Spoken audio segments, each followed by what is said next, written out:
Good evening and welcome to episode 23 of Podcast for Dads. My name's Jay, aka HinduDad. Today on my right, I've got Mr. Thomas Wood, and over there at the bottom of the screen, Mr. Demoted. Demoted today. Yeah, I see this, boys. I see this conspiracy out there just to get rid of me. Like, how do you feel? Well, I think Tom's taking my spot. I think he's doing most of the shows now. So I might leave you boys to it and see you maybe next week if I'm invited back on again. I think that's what's going on out here. Should we just tell everybody the truth? That the fact is you have no idea how to time keep, so that's why I'm up here and you're down. Hey, no, come on, man. We're only 3 minutes behind. Oh, see, I've been sat here since 7 o'clock, man. Waiting for you. My man was waiting for you. You was eating, yamming your dinner, and he's all sitting on the podcast. Like, I wonder where that guy's gone. Yeah, I was having dinner, then I was chilling out with my son. You know what I mean? Having a bit of quality time. See, Akash just said I'm on time. See, he knows I'm on time all the time. Akash, you're wrong, bro. Papa was late. We're 3 minutes out. He even had the same issues as last week at 7:25. I'm telling you, this app does not like me. Something's going on where my equipment cannot be matched up to it. Oh, yeah.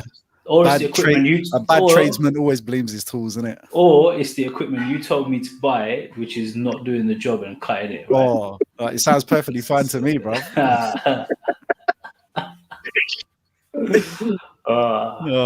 So how's your week been? Busy, bro. Like I'm flagging today. Literally, I'm ready to take a nap. So if you boys want to continue, I'll do a bit of shy for a bit, and I'll jump in when I hear Tom say something unnecessary, which will happen very soon. I can see. It sounds like you're going for a nap anyway. It sounds like you're going for a nap anyway. We can hear the lullabies in the background. Can you hear the lullabies going on, right? Yeah. Tom, why did you change your t-shirt? What happened? Don't you start. Nobody knows I stayed for a t-shirt. I don't know what you're talking about. It was different. I just I went away for like a minute. I come back and that's it. You're lying. You went away for a minute, more like 10, bro. Akash is just trying to see something. I mean, you know what? He's been doing this all day, by the way. I don't know what type of mood he's in. Like group chats galore. He's just firing shots at everyone today. Bro, keep firing him, Akash. Just above. Nah, it's good to see him sweat. I'll send you some screenshots after, and you'll see what happened to him. But it's all right. Yeah. Putting that out there, bro. Akash, you need to get him back straight. We'll send you a link. Come and tell him. He'll happily jump on watch. He'll jump at the opportunity. He'll be on it straight away. How's your week been, though, boys? Everything good? Tom? Can't complain. The weather's been decent, so what can we say? Where do you live? Up north. We have sun up north. Hey, we've had a bit. To be fair, the sun's been out, but it's freezing cold. Yeah, on a night it's been cold, but not during the day. It's been like 14, 15, up to like 18. Is it? I think we had rain yesterday. We had rain yesterday for about an hour, and that was about it. Yeah. Well, they're saying there's a heat wave coming, which should. I was expecting it this week, lads. Said to my missus this morning, it was supposed to be going to rain all week. They were saying it's going to rain all week this week, and it's just been up and down. Yeah. Well, hopefully next week will be a better week than it. Yeah. To be fair, we had a barbecue on Sunday, which was like. Well, it was your birthday on Sunday, wasn't it, Bob? How did that go, man? It was. Happy 40th birthday. Thank you, bro. Thank you, man. That must make you 50, though, isn't it? Let's just put that out there. That must make you 50, bro. Yeah, it's bad. The three of us, only one of us uses just for men. That's Tom right there, isn't it? That's definitely Tom. I could tell as well. Straight up, just for men. It was good, man. It was good. Good little kind of. Did you see why he was stuttering there, Tom? Because he saw that there was notes on the comment section, and he was making sure there's not another shot fired. Dib was asking where was he went to the barbecue, but Mate, I told him to bring you back on the show, and he was like, when? Wait, what is the point? The guy didn't even call me or text me to say happy birthday. He wants an invite. Well, you didn't call him over to the party. You heard about the party, innit? It was too Hold late. on a by minute. then. Hold on. Whoa, hold on a minute. Hold on a minute. If we're gonna get technical, it was my birthday on the 20th. You never messaged me, but I messaged you in our group chat. Yeah, you sang your On birthday. what? So you know. I messaged you in group chat and said happy birthday on your birthday, but you never messaged me. Mine was on the 20th. Oh, was it? Happy birthday! You did tell Yeah, me it was your so birthday. yeah, you know me. I Happy sent you a birthday, message, mate. but you didn't send me one. So Are you not friends on Facebook? yeah. Nah. Oh, rude. Oh no, we're not. No, Nah. we're not. No, we're not. No, we're not. He hasn't No, sent we're me not. the We're on invite. Insta. I'm We're on waiting messaging on for. Insta. I'm waiting for the invite to Facebook. Be my I've friend on already had you Facebook. on Insta. Don't go there. Let's not open this into the public domain. You know what I mean? I will throw you under the bus, bro. He ain't got no Jay, problems. he's none whatsoever. Jay's just like letting this play out. Loving it, bro. Loving it. I like Dibble, seeing you sweat. Dibble is saying that his wife wished it on behalf of the whole family. I'm pretty sure those words weren't said. I'm pretty sure that you have your own phone and there's also a text message. But it's all right. Don't worry, man. We're even. I didn't invite you to the barbecue, so we're all good. And what's Well, Akash we're not asking? even. Akash is asking for an invite all the way from Leicester. Bro, it's called lockdown, man. You're not allowed to travel. Stay at home. Stay safe. No, that's been lifted now, bro. Only for gardens, isn't it? No, local travel. Yeah, bro, 100 miles is not local. Well, it could be kind of local. It depends, isn't it? Tom, what's local to you, mate? Locals, not London. Yeah.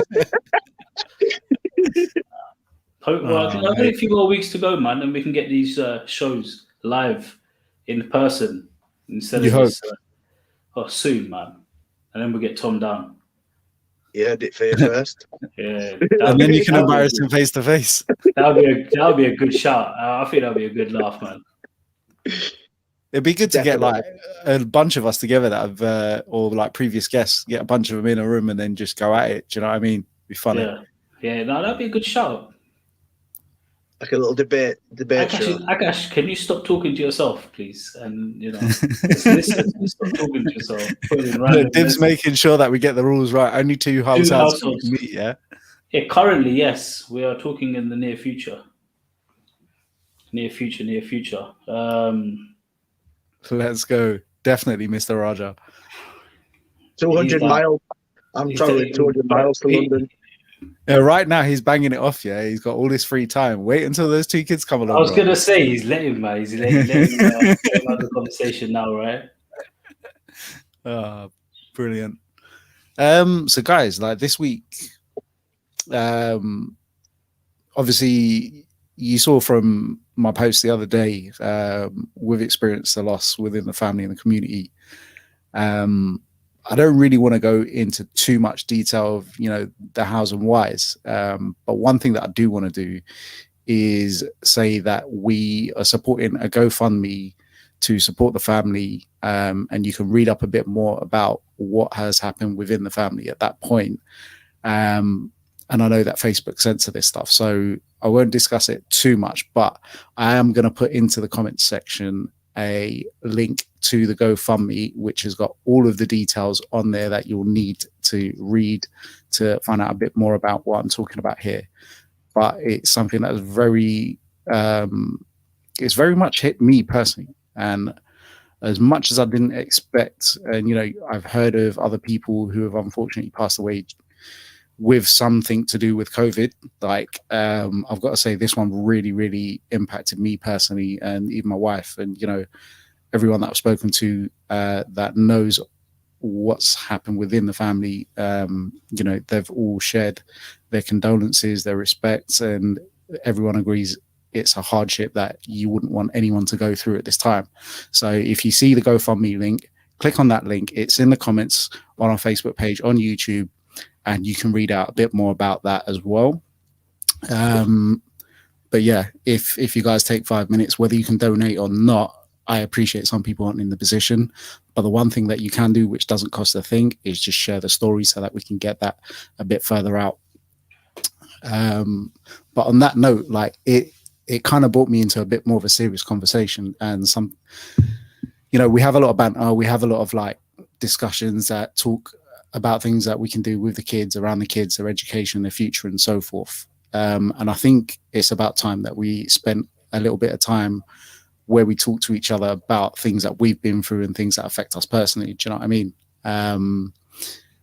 And so that's why I titled this show like Real Dad Talk, because I actually just want to concentrate on things that impact us as blokes quite personally, or like, you know, you yourself. I'm not quite sure where to start this off, Tom, but as I said to you before, we've got a couple of questions. I guess like let's just kick them out. And did you get to open that document I sent you, Tom? I did, yeah. Do you want to fire off the first one above? The first one. What? Just because I'm at the bottom of the screen, I got the first question now. I love this. This is completely unplanned. The very top one, yeah. The very top one says, "Did your mother and father give you spending money when you were young?" Bob, that is to you. Did you get pocket money? Is it pocket money? Pocket money, yeah. To be fair, the pocket money I remember when I was a child was my mum's mum used to live with us. There was like always loads. Always at the bottom, Bob. Jeez. This guy, bro. Wow. You know what? If everyone jumps on you about this week, then maybe next week you'll be on time. Nah, man. I'll still fashionably late is what I call it, all right? Listen, Indian timing don't apply to a podcast, bro. Bro, it applies everywhere you go, okay? It applies everywhere you go. All right? Yeah, correct. So, yeah, why are you worried, man? We still got there on time. Akash, how are you talking about pocket money but when daddy pays for everything for you? Okay? You are daddy's little princess, okay? Let's not forget that. Do you know what I mean? Like, I can't believe he's even bringing that up. And I've probably got a couple of boys who I could just send a message now, tell them to jump on and actually just agree with it as well. But we'll leave him to it. No, but in terms of pocket money, to be honest, like, what I do recall is like my mom's mum used to live with us, and she used to kind of give me like £5 a week. And she'd be like, "Don't tell your mum that. Here you go with it. Like, go and get sweets with this." But do you know what I mean? I was like, "What am I spending this?" I used to save that money hardcore. I never used to spend it at all. When my granddad gave me money, he'd be like, "Bippy ledger," and basically what that translates to, Tom, is go and get some sweets. Listen, whenever I got grandparents' pocket money, literally, like, it'd be like you'd be giving me £1 million. Like, listen, I'll give you this money. You just do what you got to do with it, innit? Just undercover pass as well. My sister sent me a meme the other day. It was like a older person's hand, like giving the little kid some, like, you could tell it's one of those like back passes that here's a £5, here's a £10, and I was like, yeah, those were the days where like we used to get weekly pocket money, which was always a good little saver after that. So £5 and a £10. I'm looking to get 50p. No, but real talk, like, how much would you lot have got? Like, say for example, let's look at like year 7 and 8. Like, you know, you start walking to like high school, secondary school, you'll stop at the shops on the way there or on the way back maybe, and that's the point that you'd really be like, "Mum, Dad, I need some pocket money," right? Yeah, I don't. To be fair, I don't remember. Barbish used to get picked up every day or something. I used to get dropped to school. Yeah. Bus back. But yeah, I honestly can't remember. Some of these things you just forget as you get older. Like, I honestly can't recall what I used to get. I think you need to have a chat with your dad. I bet he'll be able to tell you straight like, off. He'll be like, "You got loads. Like, what are you talking about? Like, you got like £10 a week or something silly." I'll be like, "Nah, I cannot recall that one." But as we grew up, I think things got a lot more expensive very quickly. Yeah, no doubt. Like, there was a phase that we went through when like Freddos were like 5p, and then by the time we like finished school, they were like 50p or something. Penny sweets were a penny, not 10p. now they're probably £1. Nah, they're not that bad. But where can you find these penny sweets? Like, I've not seen it. You can't go into a shop and buy penny sweets individually. To be honest, with COVID as well, you'll find that even like Tesco Pick a Mix, they actually limited their selection down for a while to pre-wrapped sweets. Yeah. Do you know what I mean? I think all of the like pick and mix style sweets, there's a lot of companies that started up over COVID or during lockdown, shall I say, that have created like pick and mix companies, and you can select a different number of sweets and they'll send you like an amount in weight. But like businesses like that seem to be kicking it off, man. Look at DMO DJ. He's got a candy brand, right? You're both looking at me like I know who he is. I know he's been at Dr. Vape. I know he is. He went to Dr. Vape. He was at Dr. Vape yesterday. Released a video yesterday at Dr. Vape. So. Shout out to Dr. Vapes. I know who he is. But I didn't know he had a candy. But there's once again, as you said, a lot of people from certain industries that we know have also opened candy shops as well. A lot of people going into different areas and arenas, right?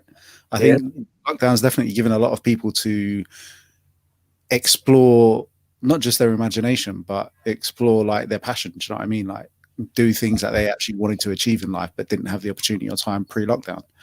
Yeah. Buv. Yo. Have you got a question? Who are you firing at? Actually, before we move on, obviously, Yes, sir. We won't even be giving our kids pocket money. Do you think? I reckon we'll give them like prepaid debit cards. Oh yeah. No mate, there's gonna be no cash like going at around. school with the cards, like school when you've got to buy your dinner money, you get your dinner money and your cards for buying food. Might be something like that, yeah. Yeah, So are you already going through that as well? Like, do you have a preloaded card that you have to top up for Poppy? No, she's got all hers done and dusted. She gets dinners anyway, so that's not. But do you not think that we won't be handing out cash? It'll be all like on a mobile phone. I think it'll be completely cashless by then. It'll be like on a mobile phone, and you scan your card for Apple Pay, or it's going to be like Pay, or like a watch. Like not even a phone. You just put a watch, like how the Apple Watch is, like you pay with stuff, right? By the time they get to school and stuff, those technologies are going to be through the roof. I don't know, man. It might even be something like this. Let me show you this. It might be something like that. Yeah. Hmm? And how much do you think you'd preload on that thing for a week? Depends. If I'm picking up and dropping off, you're getting £2 because I'm sending you with a pack lunch. Or you a packed lunch or a school dinners kind of guy? Pack lunch. Serious? Pack lunch. Straight up. Really? Pack lunch. Will you pack lunch as well, Bob? I mean, I had packed bro. lunch, but obviously every now and again I'll be like, nah, man, I fancy that school dinner. I don't know. I just like only at break times would I eat like from the school, and then lunchtime it was pack lunch wherever I could, because I was more interested in like doing like playing football or something like that, rather than sit there and waste half an hour queuing up to get some food.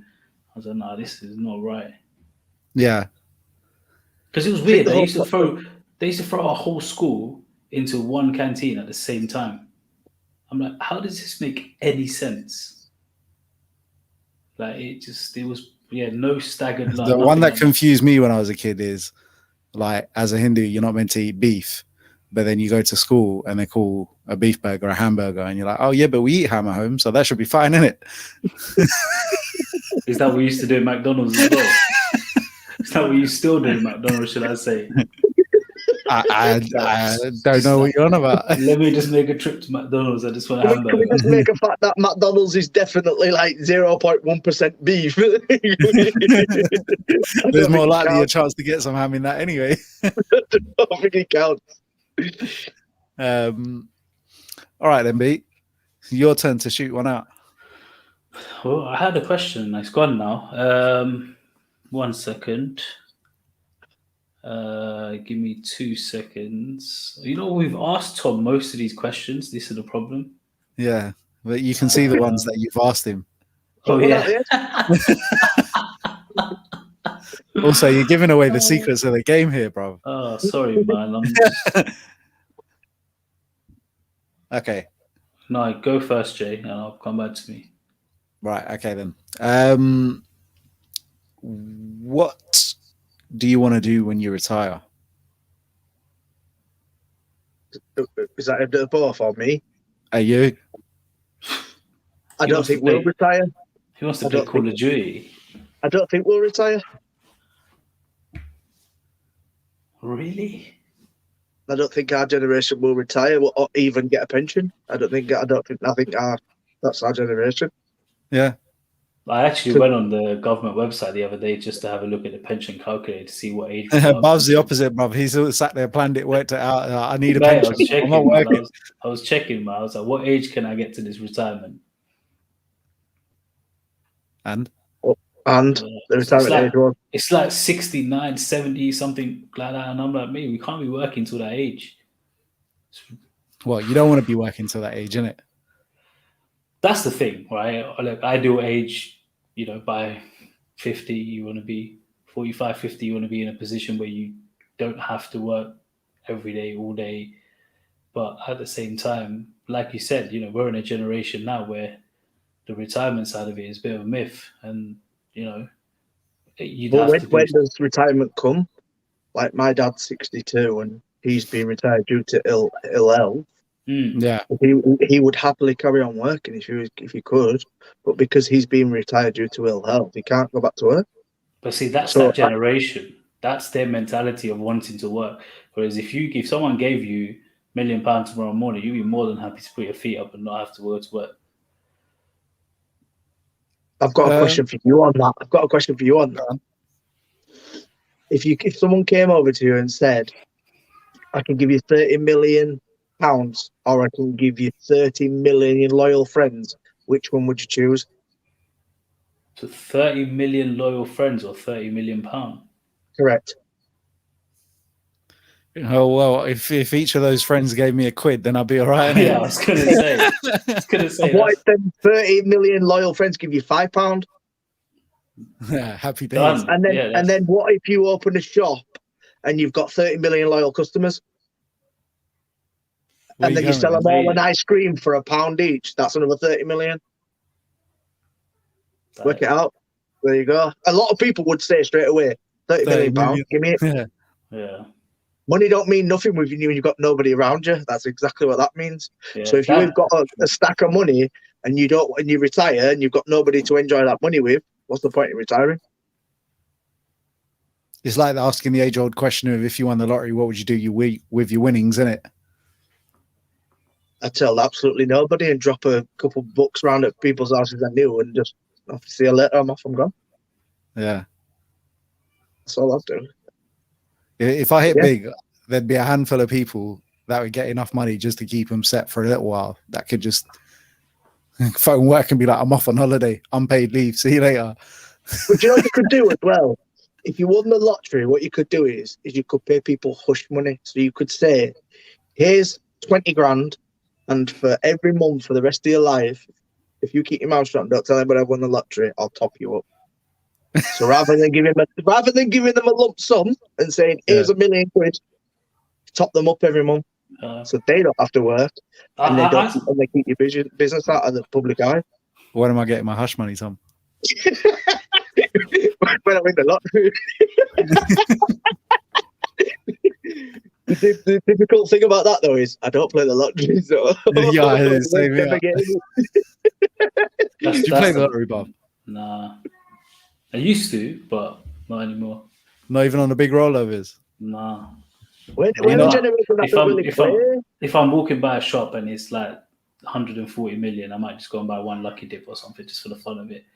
But I just think it's like, it's never happened in so many years. Yeah. I'm just like, But if I weren't like something ridiculous like that, all the people close to me, I'd probably just pay off their mortgage. Yeah. Because that's where people feel the most financially free, right? Yeah. Do you know what I mean? That's where people are like struggle to retire because they have a mortgage to pay. Very true, man. Very true. I got a question. Are you sure? Yeah. It's gone. No. I'm just thinking who to aim it to first. But I'm going to aim it to you, Jay. Right? Is there something you've always wanted to do but never got the chance? Yeah. I always wanted to be a race car driver. Like from a young age, I was always into cars. Always like playing like rally games and things like that. It was a rally driver that I wanted to become. Do you know what I mean? And if I'd have done that, then I'd be a bad man drifter by now, innit? Tokyo Drift style. Trust me, bro. Literally, that's why I wanted the wheels, like the wheel set and everything, because I was like, you know what, this is about the closest that I'm going to get to thrash a car around the course like that. But I have done, there's a little racetrack in the center of Birmingham, and there's a company that operates there called Learn to Drift, and I've done a taster session there. And I know Mo's been up there because I've seen his videos. But yeah, mate, definitely, I think that will be what I wanted to achieve. And one thing that I do want to do, and which is the reason why I got this like steering wheel thing in early, was because that's one thing that I wanted like Jaden to have an experience from young. Like I see these videos of kids where they've been playing this game and their skills on these driving games are just ridiculous. Do you know what I mean? So that actual hand-eye coordination and all of that they've built on that, like he can do that remotely from here. Do you know what I mean? And then when he's at an age where he can go out and do like go-karting and all that kind of stuff, then bring it on, man. Like that. I do like that. Tom, It's what about you? Well, it's just finish off what Jay said. It's kind of like the kids of today don't really bother about driving, so that's also a good thing that he's got that opportunity to get his hand-eye coordination up and actually go, Dad, I actually want to drive, so I do like that. Yeah, man. And for me, what's one thing I wish I could do? Listen, jump out of an aeroplane. I'd love to do that. My dad's done But you know why I will never do it? Because I am petrified of heights. Absolutely petrified of heights. Do it for charity. I was just going to say, would you do a sponsored tandem? Nah. Do you know why I won't do it? Do you know why I won't do it? Because I'd definitely have a heart attack on the way down. Oh, really? Yeah, 100%. But I'd love to do it. Don't get me wrong. That's something I would love to do that I've never had a chance to do. But I would love to do something to get myself over my heights. Yeah. I reckon you should just put your mind to it. Do it for charity. People will sponsor you. Go out there. Nah. You know what? Do you want me to tell you why I could never do it? I've been on the London Eye 3 times. Yeah. But I've never opened my eyes and I've never got off the seat in the middle. How did I know where that was going? How did I know? The London Eye, the most enclosed space. Like, yeah, but it's still heights. It's heights, isn't it? Yeah, but I'm not great. But how do you do aeroplanes? Because I'm not great with heights, but I don't mind places that are enclosed, like the London Eye. Or what about on a flight? How do I do aeroplanes? With a straw in my mouth? Seriously? So you'd never like bungee jump? No. No. I've been up, like, even though it's not been jumping out of a plane, you're literally bungee jumping from. It's just heights. It's the heights. It's the heights. It's the look over the edge. I can go near a window that's like 10 foot off the floor, and I'm like, whoa. You know what I mean? I love that feeling. No, never. No thanks. No, I love being pushed to like outside of my comfort zone. Do you know what I mean? If you had to choose between jumping out of a plane and bungee jumping, which one would it be? Who, me? Both of you, and you have to do it. I'll do one after the other. Plane. It has to be the plane. Yeah. Because that is like a one-time thing, sort of like you do that, and that's bucket list. Like yeah. when I went to America, I shot guns, and that was bucket list. You shot guns, yeah? Yeah, I shot guns in America, yeah. Mate. But it keeps, listen, and I'll say this, the God's honest truth, I would never have to touch another gun in my life again. Now that you've done it. Because I respect them a whole different way. Yeah. What did you shoot? I shot an AR-15 and I shot a Desert Eagle. Nice. And AR-15 is a semi-automatic. You what? Which one hurt? The Desi. Really? Because the kickback. Right, okay. Did it whip? Yeah, because obviously when the first time I was holding it, so they tell you to squeeze, don't they? Tell you don't pull, squeeze, and I'm like, oh, bang! So like that's a bucket list, and I say, you know what? I respect them totally. I never need to touch another gun again in my life. And I think if half of people around the world touched a gun, they would say, I'd never touch a gun again because you show so much respect to it. Yeah. That's that dives into a bit of a deep end, but yeah. Deeper conversation there, isn't it? Stuff. Yeah. It's different, is that? Yeah. So I think Ask it's yourself that then, Bav. What would you do? What would you do, Bav? Something that I've never got the chance to do. I don't know, I've never thought about it in the sense that is there something out there that I wanted to do, never got the chance to do. all right. I got one for you then, Bav. What is one thing that your mum and dad always used to tell you growing up that turned out to be true? Oh, that's a good one, It's good, What is that? what did they tell me growing up that was true? Most things they probably tell me on a day-to-day basis, even now, They is still probably do. true, right? Do you know what I mean? Like, it doesn't stop, right? But you realize it more as you go along. It's not kind of anything in particular that I can pinpoint right now and say no, that's what it is. But there's things that they say, on a day-to-day basis, or they've said in the past, and you look at it now and you're like, actually, no, you're right. And it's basic things that you don't appreciate as you're growing up. Like, Um, I can't even think off the top of my head. I can't so I'm think. gonna flip the kettle on, Tom. I'm literally waiting. Like I'm hoping my sister jumps on right now and saves me here because like she probably, she probably knows more of it than me, and like, she'll probably say, yeah, that's what they say, and it's probably true. But yeah, it's just the basics, about the whole main thing is like friends and who you hang around It's with and stuttering stuff like here. that. No, but like people that how you even why just let George, me in help it. me out. What's No, okay? So let's flip the question on its head then. What is something that your mum and dad always used to tell you growing up that turned out not to be true? nothing. Really? That's a lie. Innit? Honestly, I can't. I'll tell you one straight off the bat. Go on. Santa Claus. What did you say?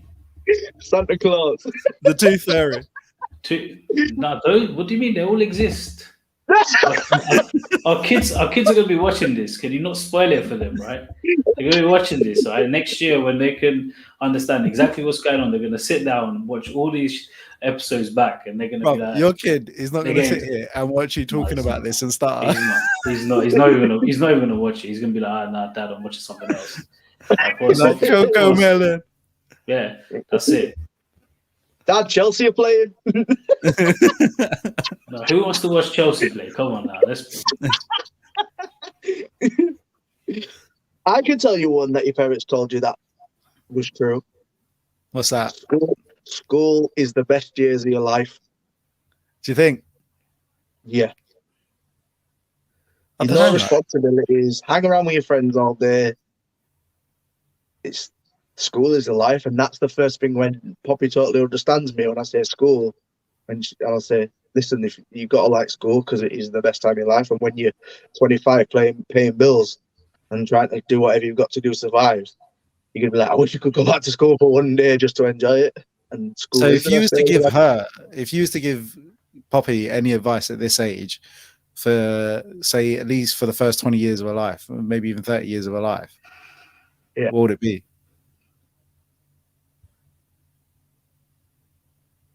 I've got an answer for this. That's why I asked. What if I could give her some advice now at the age of 5? What advice would I give her? I mean, maybe not as young as 5, but like just in general. Like I'm looking at this and I'm thinking, do you know what? When you look back at it, yeah, like we're all in our 30s, right?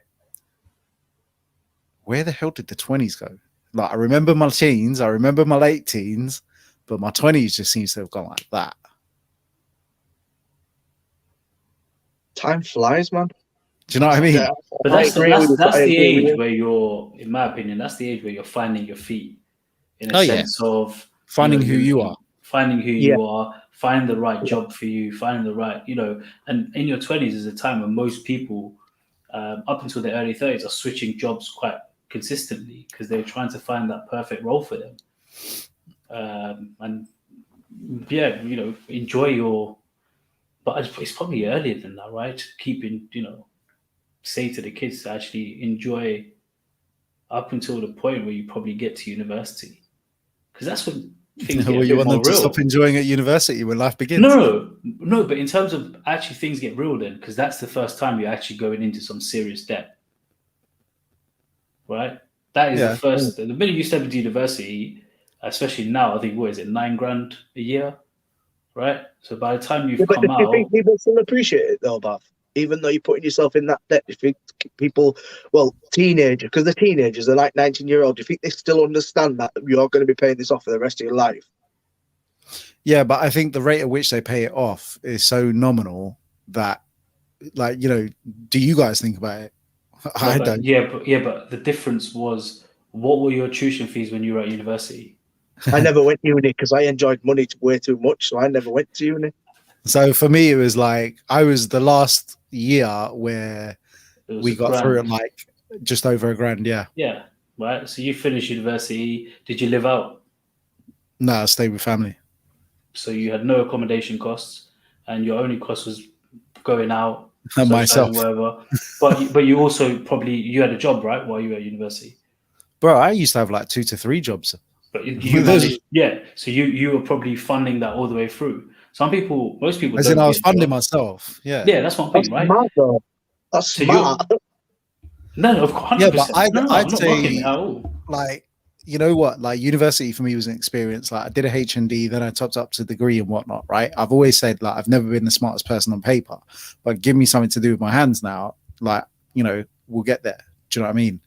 And I think for me, when I was at university, like I found that going out, getting work experience and applying my skill set into different fields is what's got me to kind of almost to where I am today, in the sense that when I was doing my university course, it was with computing. So I explored like different graphical elements and, design and coding, all sorts of different things. Right. And I will say by the end of those 5 years, I was just like, well, I'm not really sure I benefited that greatly out of this because I don't feel like I've got a specialist area. And at that point, like I came back to London, I got a job with Phones for You, and that was me for the next few years. Do you know what I mean? Built my confidence up, my sales ability, and things like that. So I was still building my skill set, right? But essentially, I wasn't doing anything to do with what I studied. But now, when I look at it, and I've got to admit, like obviously, studying computing has helped me understand the types of programs that I'm using today to be able to complete the projects that we do. Do you know what I mean? There's some level of format to it. There's some things that have been transferred over, and there's some of the theory that applies through different programs, right? So in essence, I don't know where I was going with this, but it worked out. No, Do you think that?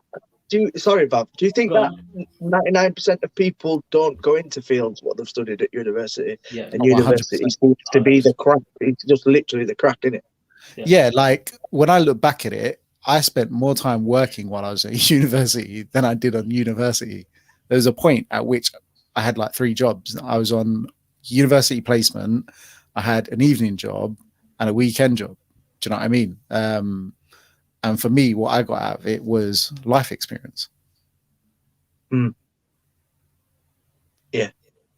But the thing is, most people, when they graduate, struggle to find a job. That's the reality of it. Yeah. Didn't you? I did. When I came back to London, I was looking for a job. I was on the dole for like 6 months, mate. I was quite lucky. I managed to keep my summer/holiday job all through uni, and still had it as a kind of backup for when I got back. And it still had income coming in as soon as I kind of got home, because I was like, there's no way of one, I'm sitting at home.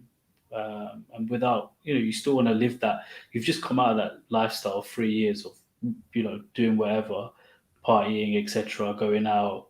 You can't come home and then just stop that straight away. It's not going to happen, right? You still want to kind Yeah. of enjoy that life.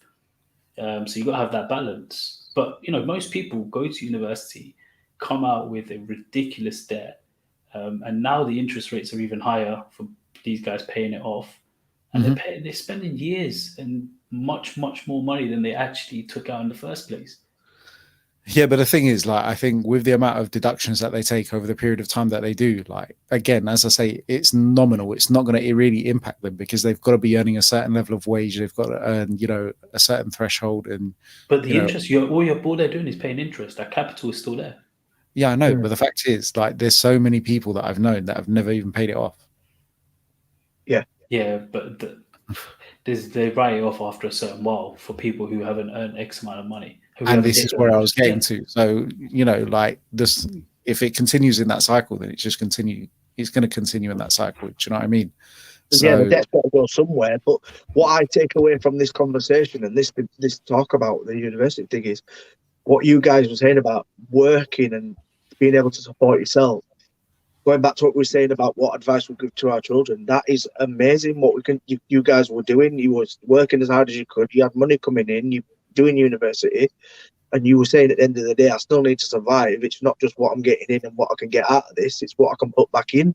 So yeah, I take that massively away from that and say, well, that's a life lesson you teach your child is if you're getting this money out, you need to be putting it back in. And if that means by working while you're doing your degree, if it's working 1, 2, 3, 4, 5, 6 jobs, do it. And that's a life lesson that you can pass on to your children. So I respect that 100% from what you both have said.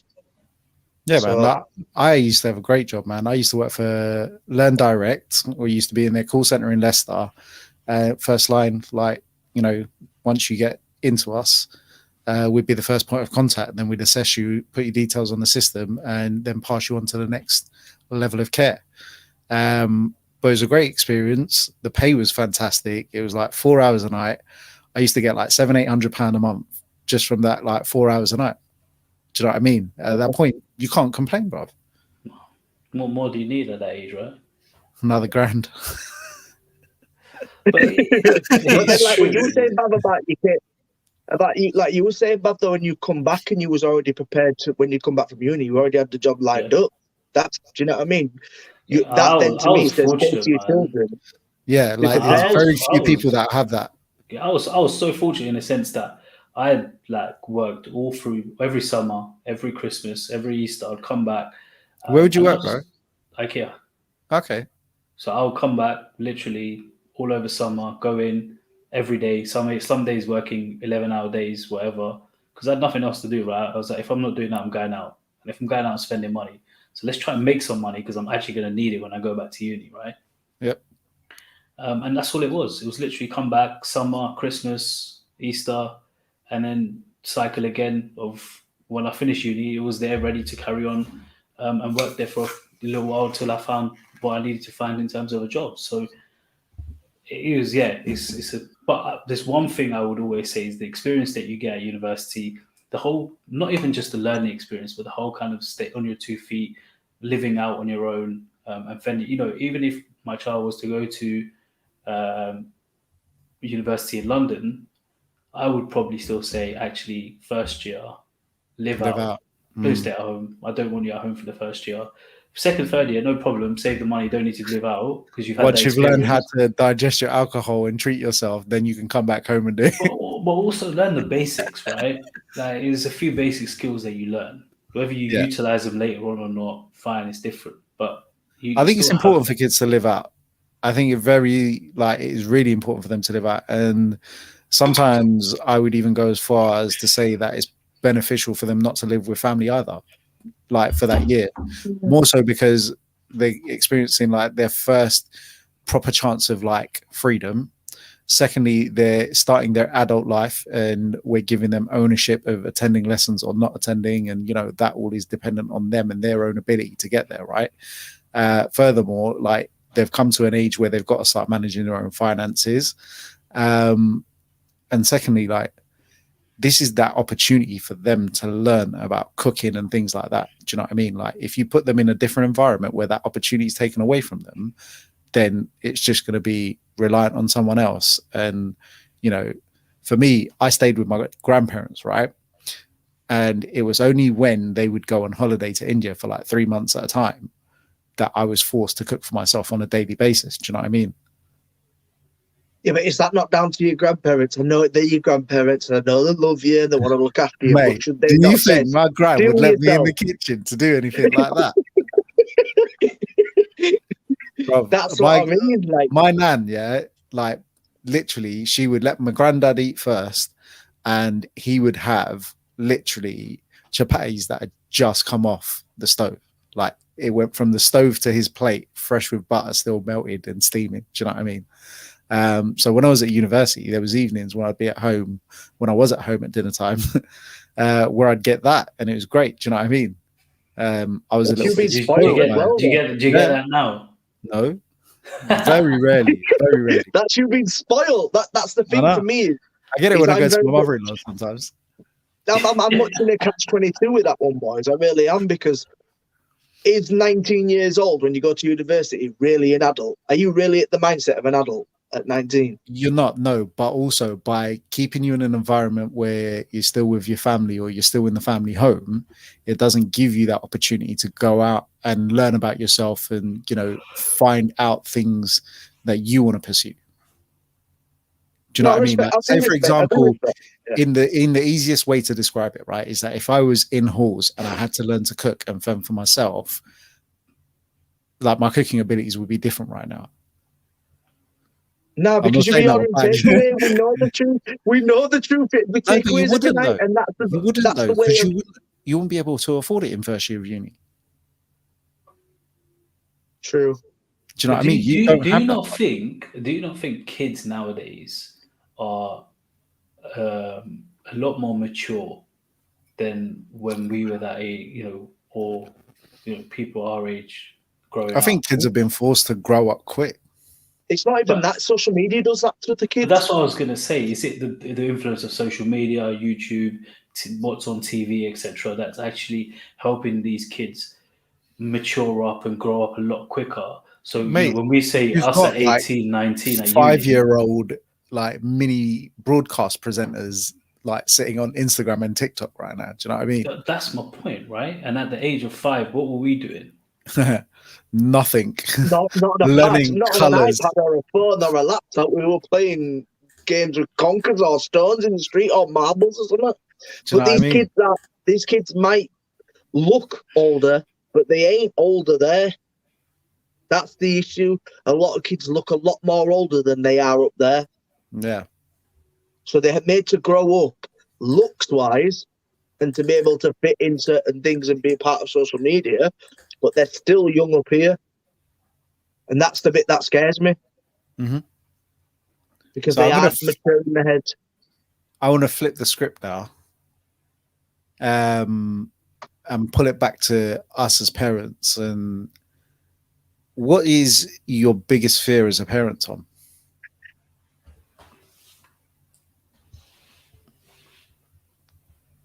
Oh, biggest fear as a parent. This all sorts. Can I pinpoint one thing? Out of the many that there could be. The main thing is being approachable, being a father. Mm-hmm. Being able to be a friend, a father, and a foe at the same time. Do you know what I mean? I can be all them things. So I'm a disciplinarian. I'm also a father that they can come to and speak to, make sure that they're open and honest. And then the other one is being sort of on the friend side of things. That's the thing that worries me the most is being able to do all them things and making sure that I'm doing the right job. And I think that's for most parents is being able to say, do you know what? I might not be the best parent, but I was the best I could be. Yeah. And I guess obviously being a father to a young girl is going to be different from us as being fathers to boys, right? Obviously, we've got some level of I guess for you, when she gets to a certain age, life's going to become a lot more stressful. The thing is, and I've discussed this before, I know as a dad, I would hope that Poppy would come to speak to me in them situations. But I know that the mother has a greater bond in that situation with the girl. So I know for a fact that if you both have boys and you'll be speaking to the boys and the boys will speak to you differently how they will speak to their mother. Oh, yeah. Well, I know she'll speak different to me as her father because she knows I'll be the first person to say, well, I'm going to meet your new boyfriend, bring him round and all my mates are going to be sat on the couch waiting for you. He's going to do a bad boy. She knows that. Have we had this conversation? Because it feels like deja vu right now. It's probably what I've said before about getting you boys up to my house. Oh, yeah, that was it. Yeah, good idea. I'm down. Love it. I'll bring a bit of colour to the room. But yeah, no, I think it's the same for us all. I think we just want to be good parents, and there's no manual, there's no telling us what to do. We all have to do it. You know, we're all pretty young fathers. I think that's You know. like one thing that's like in our house, like we've all got our own opinions, obviously, and you know, my mum and dad have their viewpoints and what they remember from we were kids, and then there's like us as parents of today's age that have access to the internet and all these things that are thrown at us and in our face, and you know, information is so widely available. It's like, who do you believe? Do you know what I mean? Obviously, your parents will have tried and tested methods. We're looking at like research and like, you know, clinical research or whatever it might be that's given us a guided opinion that wouldn't have been there, say, 30 years ago. There's so much information out there that it's easy to get bombarded. Like, where do you go? Who do you listen to? Do you trust your instincts? Do you trust what your mum and dad are saying? Or do you do your own thing? Mixture of it all. Yeah, we have an influence. We have definitely an influence, but it's definitely a way where we would like to do it our own way. You know, we all three of us, I could say, we all have a great support bubble with our families. Our families are very close to us, and they will be there within a click of a fingers if we need them, all of us. But it's the mindset of yourself going, I need to be able to learn this. If I don't have my own experience, the same way you guys had your experience in uni and going out and being your own man, the same way you need to have that experience of being a parent and being able to say, I need to handle this, I need to do this, this is what I need to learn, this is my process, and this is what I'm going to do. And I think that's also one of the hardest things to break with families, is to have your own style. Also, on that note, though, side topic, but is there something, Tom, that you did as a kid with maybe your parents or family member that you'd like to do with Poppy? Yeah. Loads of things. Absolutely loads of things. A family, my most memorable moment is with family members is I'm very close to my grandparents because my mum was poorly. So we spent a lot of time around my grandparents' house. So my main thing that I would like to have Poppy to have that family, that external family, to say, and to say, this is my grandparents, this is, you know, I'm very close with my nana or my nanny or whoever, and have that relationship, because I was very lucky that both my grandparents are still alive, and I had a great relationship growing up as a child. And whenever I didn't have my parents to come upon, they were always the second there, and they were always there to help. So that's the thing for me, is I'm very family orientated, exactly the same as you guys, and I want Poppy to have that family oriented. If it means that I have to push her that way to be around grandparents, then that's what I want her to do. Did you ever get to go into any like sensory classes or anything like that? No. Have you, Bart? No. Yeah, I took Caden once. How was he? Chilling. Oh, I was going to ask you actually, because I did see the video. The video. How was your... What is sensory? Explain it for anybody that doesn't know, because I don't have a clue. Okay, so basically, it's sitting in a room. There's up to 10 people per session, let's call it. It's like parent and child, and then you've got your host or the instructor who's singing songs or doing things like blowing bubbles with a bubble machine. And basically what it is trying to provoke sensory reactions within children, whether it be to music, light, sound, touch, feel, do you know what I mean? All those different elements. He's been to about 2 or 3 of them now. I think each term's like 4 sessions. And so this would have been his 3rd session yesterday. God, I know you've got a question to ask here. Like, what were you going to say before anyway? What did you do to him? Like, as in, how did you? Why did he get like that? I'm being serious. Like, I was like, wow. Like, literally, he was all cool in the car. We were calm and collected. Like, he was in his baby seat. He had his jacket on, and you know, everything was calm. And this was the first journey that it's just been me and him on our own as well, right? And funnily enough, Reshma, once she'd got him ready, was like, all right, you guys go, and then I'll meet you there so that we can go to his appointment after. I was like, cool. So in that time she's getting ready, this guy, as soon as I've taken him into the building, literally like stepped into the building, he starts bawling, right? But I'm expecting this. This is normal for him. I've been told and warned that when you go in there, he cries. But once you're down, he'll settle. So I've got his backpack on. She's like, there's 2 blankets in there. He's got a little toy for him. He's got an extra dummy and blah, blah, blah.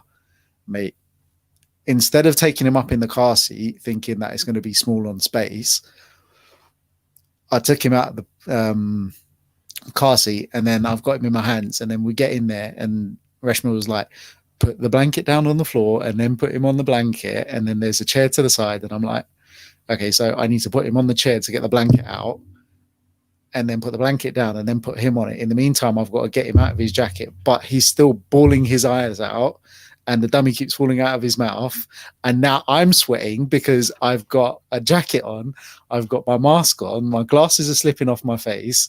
Do you know what I mean? Like, I'm just sitting there getting like all distraught. And literally, he was just crying and crying. I took him to the window. After about 15 minutes, I started ringing Reshma again. Oh, for God's sake, like, I don't know what to do here. This is horrid.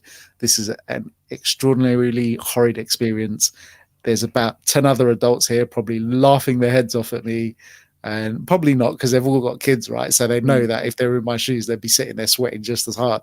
But literally, he just would not give way. And then in the end, I walked over to one of the instructor's assistants, and I was like, look, I'm very sorry. I just think that it's better if, I take him home for today.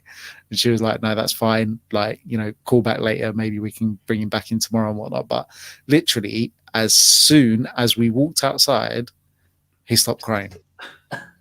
Like, literally, we walked out, and the car park guy's like, oh, you guys finished early today. I was like, bruv, we didn't finish early. We didn't even start. This guy has been crying since I walked in. And so I decided that it's best to take him home. And now look at him. He's happy as Larry, just chatting. So I've put him in the car seat. I'm starting to drive back. And the guy's just babbling to himself in the back. I'm like, you were just hot. You were literally just hot. And because he'd had his jacket on, he's got his light muslin. He was very smartly dressed, as you saw. He was wearing like a Burberry style shirt. Do you know what I mean? And I just thought every other kid in there was wearing a baby grow or like light clothing. And then when I got home, I was fuming in it, because I was like, if she'd have put him in lighter clothes and the blanket on the actual car seat and told me to take the car seat in, not only would I have had the blanket out, he would have been in a car seat that could have supported him. And then if he was wearing like a baby grow or softer clothing, he wouldn't have been so hot. I was like, that whole process is manageable. Do you know what I mean? So I was just like, take him. I need 5 minutes. And try again next week. Yeah. If he cries next week, I'm very much a believer of he doesn't like the vibe. Like, his energy doesn't like the vibe. Basically, as I say, like that was his 3rd session, right? And Reshma said every week, like, he does cry. As soon as we get in there, he'll cry. He'll spend the first 5 minutes crying, but then when I'm on the floor and I've got him on my lap, he'll calm down and he'll be all right for the rest of the session. There might be another time where he might, like, get a little bit funny. But he just wouldn't stop. And I was just like, this isn't nice for me. Like, the other parents saw their own kids. Do you know what I mean? So that was an experience that I'll never forget. And funnily enough, you say, like, wait till his next session. So Reshma had booked him into a music sensory class today. Apparently he didn't cry there at all. Loved it. She did take, mate, different building or same building? Different building, very light, whereas the other one's a bit more darker. And also, the advice that I gave her yesterday, to put him in the baby seat, no jacket on, with a blanket on, so that it's all ready to go when she gets there. Obviously, that must have helped in some way or shape or form. Do you know what I mean? But yeah. Well, I'm going to assume we'll find out next week when you take him and we get to view the whole situation again. Yeah, man. And you give us an update this time next week and say, well, yeah, he either didn't, or he cried, or he didn't cry. But I got to take Caden once. That's it. Sensory, one session. Yeah. Actually, he was cool with me. I was actually really shocked, because it was like one of the first times he's been in the car with just me on my own, just me and him. 15-minute journey, and I'm like, okay, this should be interesting. Drove there, he slept, I was like, mate, you're going to sleep quick. Like, literally, got off the driveway, he was gone. I was like, this isn't like you. Got off there, took him inside. Honestly, he had the time of his life. Took him, put him back in the car, went to sleep, came home, woke up, ready to carry on. And I was like, this is good. I could do this. Don't know if I could do it now. I honestly don't think I could probably like. Prayer's been telling me for the last few weeks. She's like, oh, swimming started again. You should take him swimming. I was like, I don't know, man. Like the stories you come back and tell me that you couldn't keep him still to get him changed. How am I dealing with that? You just got to deal with it, bro. I'll struggle. And it's the same way she did, didn't it? With 2 hands. He listens. No, he honestly, he listens to it quite like a lot more when it comes to like getting changed and stuff like that. And he's quite cool. When it comes to me, he just thinks it's like all fun and games and starts laughing and he's bolting. And I'm telling you, like, he's just bolted away from me. And I'm like, I'm trying to change your nappy here. Can we come back here for a second? What you want to do is get that receptionist of yours doing a bit more of your workload, brother, and spending a bit more time with him. Honestly, he's so quick. Like just rapid movements. Wait, Jaden this week has found his voice like literally 3 days ago, and he's like, ah, ah, and literally you hear him from like upstairs to downstairs screaming away. This afternoon, my dad was on a phone call for work, and Reshma had put him in the room, like the doorway, and then she disappeared for like 20 minutes. So when she came back, my dad was like, "You move him, like he's making a lot of noise right now." Wait until he's moving around. Then you try and sit there, change his nappy, and tell me how you feel. No, I know. Right now, I'm at the golden stage, man, where he can't move unassisted. Enjoy it, man. Because now it's like he's standing up on his own in the middle of the living room, and he'll just start walking around. Takes about 10 steps and then drops back down again. And then he'll do the same again. Turn around. Okay, let me go for him. And now he's like starting to walk around in circles and all sorts. I'm like, you just think this is good fun now, right? It's finding different directions to walk in. Have you changed the kitchen doors yet? Sorry? Have you put clips on the kitchen doors yet? So we can't no, so I've got a video in it. Kitty proof. I'll send you guys a video later on, right? Yesterday, we're all in the kitchen and we've just let him go in. He's opened one of the kitchen cabinets, right, where it's all just plastic, right? Like plastic containers and stuff like that. He's gone in and he's having a field day. He's taken everything out. Everything's on the floor. We're just watching him. We're letting him do it, right? Because the health visitor that we saw a few weeks back, she said to us, leave one cupboard in the kitchen for him to go and do this kind of stuff with. Yeah, just let him play around with it. Nothing that can break or anything like that. The thing is, obviously, you want them to explore their freedom, but you want them to get some level of success as well. Do you know what I mean? So that they know that there's reward at the end, right? You can't say, no, don't touch it. So we let him at it. And honestly, he was having the time of his life. I've never seen somebody that intrigued by all these little things that come out of there. He's pulling it. Then he starts putting something back. So he knew that, okay, if I've taken it out, I've also got to put it back. So as long as you keep him on that habit. So he does that with his toys, takes them all out, puts a couple back. He doesn't put them all, puts a couple back in, so he knows they go back in, and then carries on playing with something else. Smart kid. I hope so. He's taking after his dad. I was going to say, gets it from his mama. Wait, that's why I got in there first. I saw both of you trying to get there. I got one question, and then we're gonna get towards wrapping it up tonight. What did you collect as a child that you think actually your child actually might do the same and collect something the same or very similar?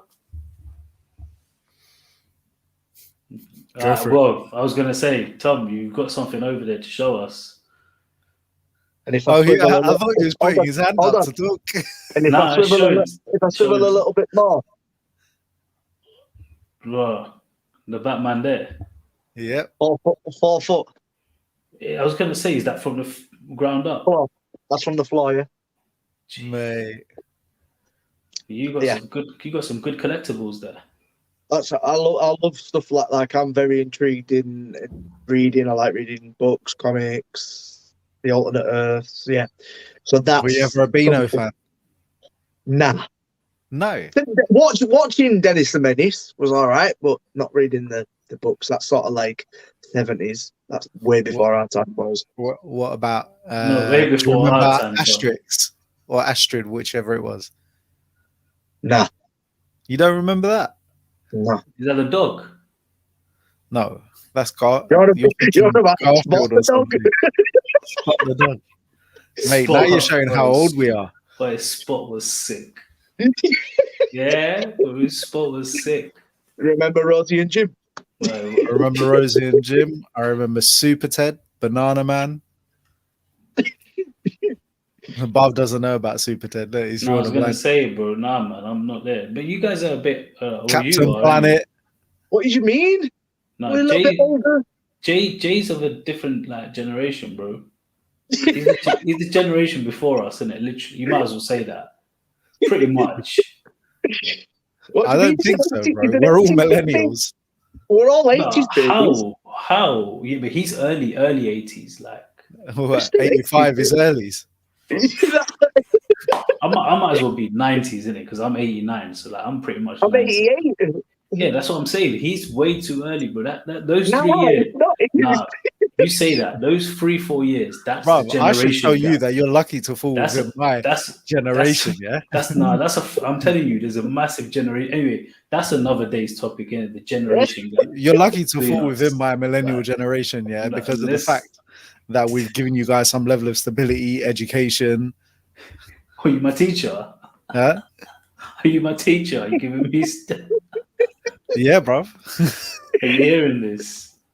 Come on, before we get off, what do you want your What do I children want? to sort of do?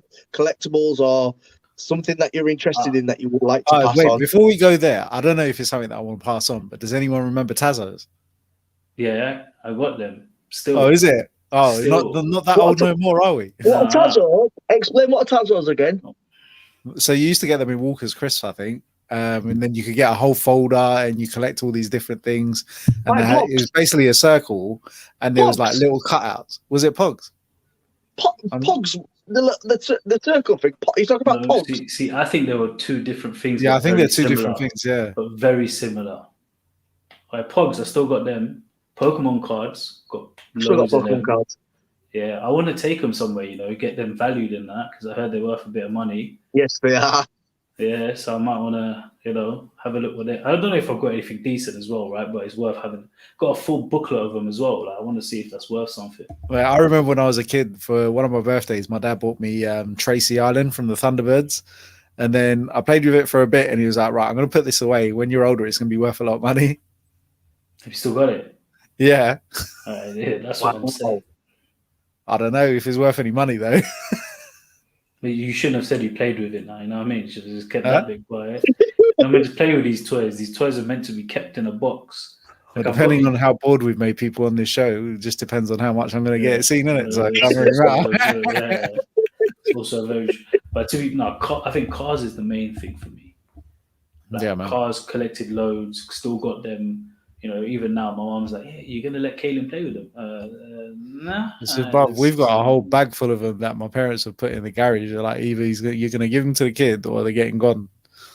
No, the ones that he's allowed to, no problem. I don't mind. The ones that are open, not in a box. So anything that's not in a box, he can play, he can break. I don't care what he does. So we've also taken on a project, Tom. You're gonna release the project as well. Go on. Yeah, man. Why not? What's the project? My cousin got in contact with me and he was like, I've got this kiddie's ride-on car. It's big enough for 2 kids to sit in. And you can either have it or I'm going to throw it away. I was like, does it work? He was like, yeah. I was like, what's wrong with it? He said, nothing. It's just the boys have outgrown it. And I was like, I messaged Kev and I was like, Kev, how'd you fancy operating the power on this thing and making it remote control? And he was like, I'm down, bro. So I was like, you know what I mean? Put a drill battery on it or something. But the only thing was I didn't have anywhere to store it in it. And for like 3 weeks, I went backwards and forwards. And my cousin's like, are you going to collect this thing or not? I was like, yeah. And then Barb was like, what? It's 2 kids.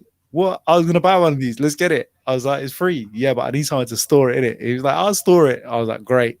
He went and collected it last week. And he's like, did not think the next day he was like, so this ride-on, yeah. Well, honestly, I've seen them online. I've seen them. My friends' kids have got.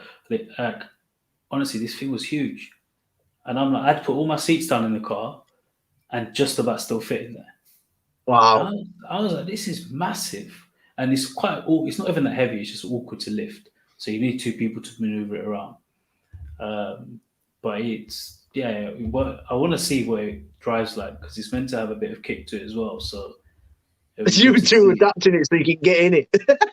No, I don't want to get in it. I just want to put the kid That's in it. the and have to carry project. Jay probably could fit in there. To be fair, I reckon you could. it. You're telling me like I'm that much shorter than you, and like we're literally the same height. No, come on, never. Come on, we can't even say no way. What? We are nowhere near the same height. All right, you got a bigger forehead. Maybe, but I'm still a lot taller. I'm gonna pull foreheads out in front of Tom like that. How many fingers can you put there, B? Let's switch it off before we all get a bit personal. And someone might get a bit upset and all that, Tom. So let's go. Listen, it's called a forehead, isn't it? You know what I mean? I can still fit 4. Go on, man. Just I can't. Hairline's gone. I'm not even taking my hat off. That's mad. Hairline's a bit messed up. Trim needed, mate. Trim needed. Mate, you didn't go to the fresh trim. This is the fresh trim club today, bro. You're letting the side down. You know what I mean? Which one of you got a fresh trim? Both of us. Like yours is Tom. He hasn't looked like he's got one. Bro. You got a nut on, that's why. Well, take the hat off, innit? Let's see. Huh? Take the hat off, innit, if you got a fresh trim. Why you got the hat on? See? So there, bro. Bro, you've cut your hair so short. Say that again.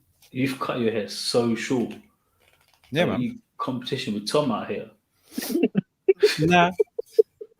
You're good, man. You're good. We'll give it another. I'll tell you, give it another 3 weeks. I'll be back. No, mate. We'll have all had another haircut by then. Just before Kaylin's birthday. Mate. Exciting times. You know, ready for cake smash. So what are you gonna buy him for his first birthday? We want to get him this the little bicycle, the like 3-wheeled bicycle, tricycle, but you don't need wheels. You just literally drag it along initially, and then you take that bit off, and he can actually ride it when he's a bit older. Drag it? You mean push it? Yeah, push it along. Yeah. I thought dragging it. What are you doing? Dragging it, you know? That's what I mean, right? Push it. Sorry. Right. Okay. So they can sit on it, and you like push it from behind. Yeah, you push it, and then after a certain age, they can actually like wheel it and ride it themselves. So that's the. Why don't you get like a single seater ride on that we can like upgrade? See, I did want to get him a car, but I don't know whether to get it for his first birthday or second birthday. Yeah, but if it's got a remote control with it, it doesn't matter. So I want him to drive it, man. Third birthday. birthday. Do you reckon? Is that not too late? First or second is a bit too early for him to drive it on his own. If it's controlled, then yeah, I'm down with that. But third, totally. Yeah, definitely. Because then he'll be a proper little boy at age 3. By the age of like 3, 4, I want to get him into go-karting, man. So even that's a bit early, bro. Yeah. I'd be surprised if there's a go-karting company in the land that will let a kid out at 3 years old. Yeah, you're talking 5 or 6. I was going to say maybe 5. Let's go with 5 instead. It's like, don't turn left here. What's left, Dad? Oh, that would be hilarious. What'd you say? Left there. That would be so funny. Those are the moments to catch on video camera, right? This isn't the Legoland School of Driving, you know? Well, I got that license somewhere as well.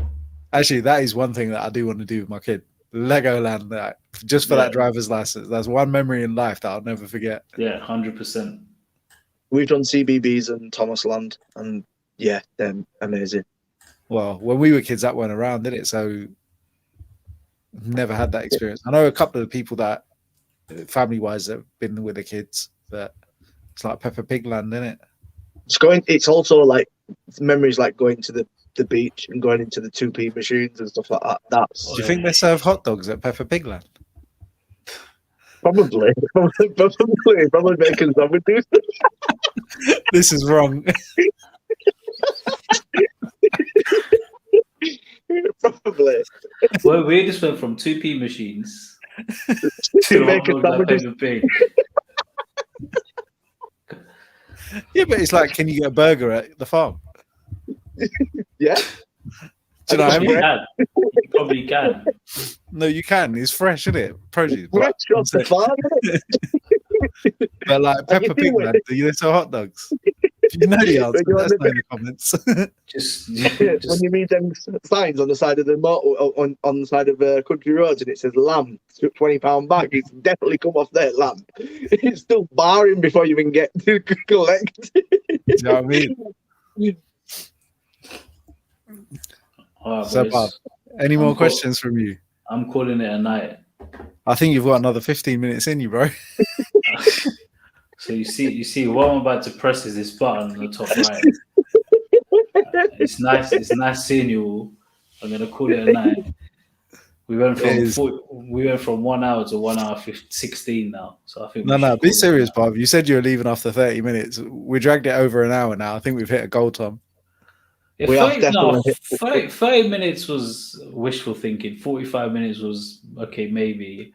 Hour was all right, cool. Yeah, hours fine. Basically, what you want to do, yeah, is know that on Wednesday night, you need a full night's rest so that you're up and ready to go on Thursday, innit? Especially when Tom's coming on as well, man. You gotta be on your A game for that. Yeah, but What's he's not even got through half the questions that he had, bro. Poor guy, yeah. He's been sat there for the last 5 weeks writing down notes. Bro, yeah, I know. He's been putting these questions together, man. Try again next week or next time. We'll call you back again.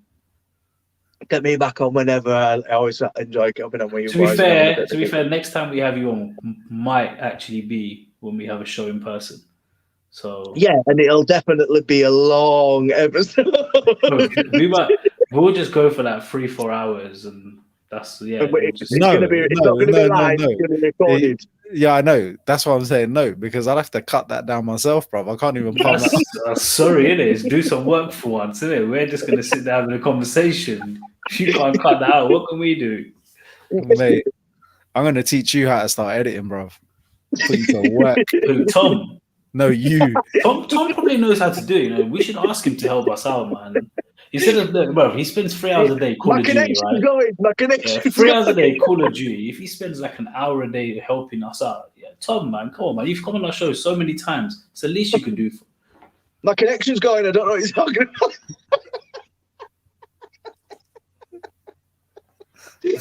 Disappointed, man. All the things that we've helped you out with over the months. Tom, one last question. What gives you the most joy? Is it winding up Bath? Yes, 100%. Of course it does. This is light work through the internet. Wait till we face to face. I know. And you told me tonight that he's same size as you. So when he sees me,